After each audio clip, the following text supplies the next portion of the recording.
반갑습니다. 황소장입니다. 오늘은 아파트 투자를 하다가 현타 오는 거. 사실은 이 아파트 투자를 많이 하는 분들 중에는 차근차근 모아서 긴 시간 동안 투자하는 분들도 있지만 소득이 많은 분들이 사실은 많은 것 같아요. 제가 보니까 그래요. 잔고가 쌓이니까 뭔가 집을 사고 뭐 이렇게 되는 건데, 그 프로세스를 얘기해 드린다면 처음에는 돈을 모아서 집을 사요. 뭐 첫 집을 사는 건 참 의미가 크고 참 우여곡절이 많죠.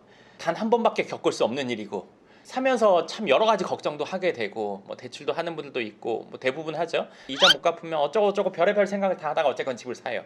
그리고 그 다음에 돈을 모아서 전세 끼고 집을 산단 말이에요. 요즘에 흔히 말하는 갭 투자를 하게 되죠. 그 상태에서 우리가 또 돈을 모으고 샀던 집에 전세금이 올라서 또 목돈이 생기면 또 전세 끼고 하나 사고, 요걸 반복하는 거죠. 그러다 보니까 집이 여러 채가 되는 거예요. 그렇게 되다 보면 어느 순간에 현타가 오게 되는데, 그 현타란 무엇이냐 이거예요. 집이 예를 들어서 4채 5채 있다고 볼게요. 전체 금액을 합해 보니까 뭐 몇십억이 돼요. 그 정도의 자산이 있는데 내 생활은 별로 달라진 게 없단 말이에요. 왜? 집을 하나씩 전세 끼고 사고 전세 끼고 사고, 그리고 전세금 올라간 걸 가지고 내가 막 쓰는 사람들은 거의 없어요. 그걸 가지고 또 재테크하고 투자를 한단 말이에요. 그러니까 자산은 늘었는데 현금 흐름은 그냥 내가 벌어서 쓰는 거 똑같단 말이에요. 소득이 늘기 전에는. 이 정도 자산이 생기면 어떤 생활, 어떠한 상황이 될 거라고 생각했는데 별 차이가 없어요.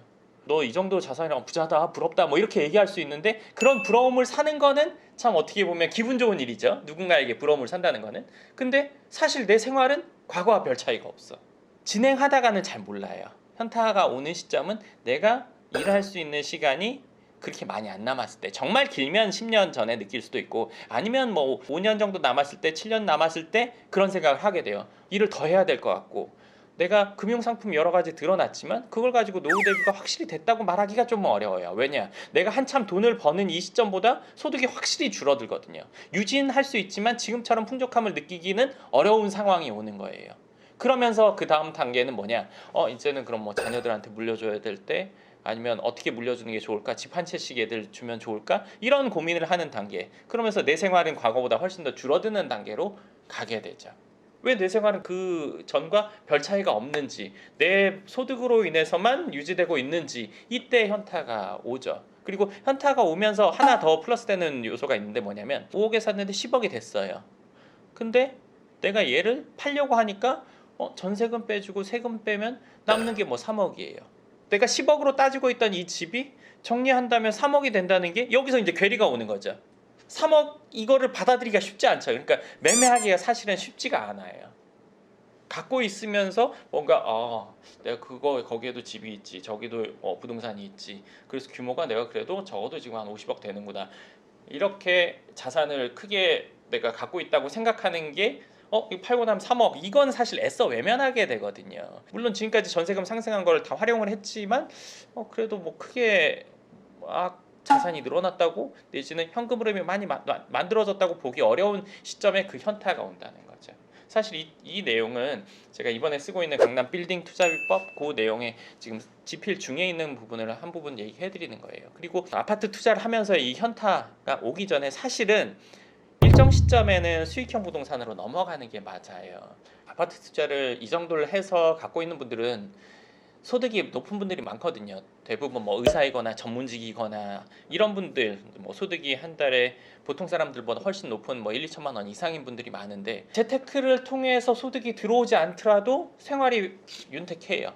그렇기 때문에 그거에 대해서 현금으로 월세 뭐 1-200만 원 받는다, 큰 의미가 없어요. 그 정도의 상황인 분들은 뭐 월세 세입자랑 통하고 이런 건 뭐 불편한데 그거 왜 굳이, 그러다가 요 상황이 왔을 때, 일할 기간이 얼마 안 남았을 때 이거 어떡하지라고 생각하게 되는 거거든요. 일정 시점에 이건 반드시 넘어가야 돼요. 건물로 반드시 넘어가야 된단 말이에요. 이 정도 규모를 만들 수 있는 상황이라면 월세 받는 건물로 반드시 넘어가는 단계로 가야지, 그렇지 않으면 이대로만 계속 진행이 되거든요. 그 외에 소득이 많아서 뭐 잔고가 내가 뭐 넘친다 이런다면 뭐 안 넘어간다고 해도 크게 문제가 없죠. 그리고 뭐 자녀들한테 집 하나씩 물려주고 내가 뭐 한두 개 갖고 있다 뭐 이런다고 해도 크게 문제는 없는데, 뭐 잔고가 충분하지 않은 경우에는 반드시 이거는 넘어가줘야 되는 수순이거든요. 최근에 오셨던 분이 한 분 뭐 질문을 하신 게 있는데, 뭐냐면 아파트 값은 그렇게 올랐는데 그럼 건물값도 올랐느냐, 이거 물어보셨어요. 이거 궁금하신 분들 좀 있을 거예요. 근데 이거 간단히 얘기해드리면, 바다가 있다고 칠게요. 바다.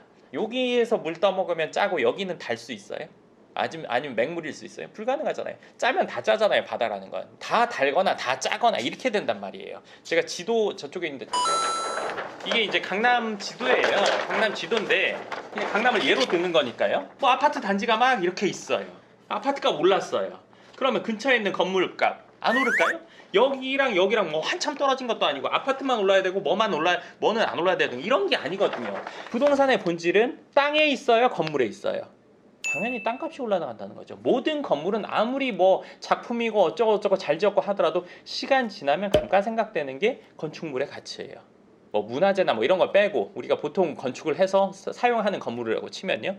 그러면 땅의 가치가 높아져서 얘 감가상각을 상쇄하고 올라간다는 얘기예요. 그렇죠? 그러면 땅의 가치가 높아져야 건물 가격 떨어진 것도 상쇄하고 올라간다는 거고 부동산의 가격이 올라간다는 건 입지의 가치가 올라가고 땅값이 올라간다는 거예요. 그럼 재건축하는 아파트는요. 재건축하는 아파트도 마찬가지로 건물값은 없다고 보는 거잖아요. 땅값만 보는 거란 말이에요. 그리고 재건축하는 아파트는 거기에 새 건물이 세워진다는 가정하에 가격이 올라가는 거잖아요. 그 자리에 그게 생길 거니까 올라가는 거거든요.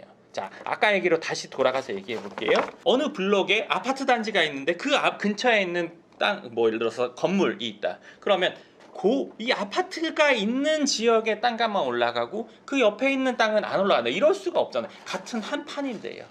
한 블럭이고. 근데 그 블록에 길 건너는 오르고 길 건너기 전은 안 오르고 이렇게 볼 수가 없어요. 뭐 강남의 부동산 가격을 기준으로 한다면 강남의 건물값 오른 거나 아파트값 오른 거나 그 비율이 별 차이가 나지 않아요. 그리고 하나 더 얘기해 드린다면 모든 핵심 지역, 강남만 그런 게 아니라 모든 핵심 지역에 다 통용되는 얘기예요. 제가 핵심 지역이라고 얘기했는데 핵심 지역 기준이라는 건 그 중에서 이제 번화한 곳이나 학군이 좋은 곳을 위주로 얘기를 해 드리는 거예요. 근데 그렇지 않고 완전히 외곽인 경우에는 이 제가 지금 말한 게 안 맞을 수도 있어요.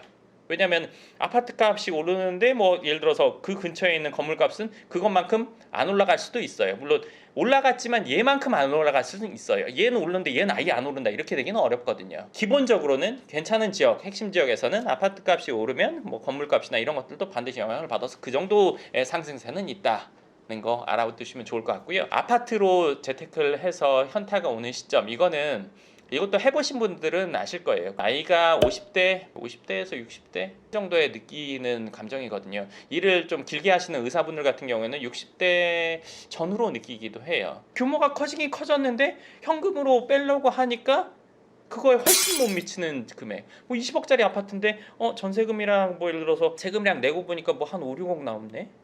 이거 뭐지? 이렇게 되는 시점이 오는 거거든요. 그러니까 일정 시점에 이건 넘어가야 되는 거니까 넘어가지 않고 계속 있는다면 그냥 유지밖에 안 되겠죠. 물론 노후에 뭔가 다 준비가 돼 있다면 안 해도 상관 없지만 그렇지 않다면 이거는 반드시 다음 단계로 넘어가야 되는 상황이라고 생각을 합니다. 그리고 또 하나 현타가 오는 게 있는데 요거는 이제 소득이 높은 분들 중에서 현타가 오는 이유는 나는 지금까지 집 몇 채 해가지고 이렇게 갖고 있고 전세 세입자 드리고 있고 월세는 뭐 한두 개 받을 수도 있어요. 하는 친구가 내지는 후배가 아니면 내 제자였던 사람이 내가 가르쳤던 친구가 나랑 비슷했는데 모여서 같이 밥 먹고 이런 것들은 내가 늘 사는데 부동산에 대해서 얘기하다 보니까 얘는 알고 보니까 모아가지고 건물을 샀는데 자산이 뭐 100억대가 돼 200억대가 돼 나보다 훨씬 더 높은 상황이 돼 있어. 그러면 뭐 많이 세게 현타가 오죠. 50억이 올랐대, 뭐 100억이 됐대, 뭐 이러면 그때는 그럼 난 지금 이렇게 하는 게 아닌가 이렇게 오거든요. 그러니까 그 시점이 오기 전에 미리 바꾸는 게 맞고 지금 이 제가 말한 내용에 맞는 상황이신 분이라면 지금이라도 그거는 상황에 맞게 반드시 넘어가시는 쪽을 한번 생각해 보시면 좋을 것 같습니다. 네, 그럼 이번 영상 여기까지 하도록 하고요. 궁금하신 부분은 댓글 쓰시면 제가 다른 영상에서 답변 드리도록 하겠습니다. 감사합니다.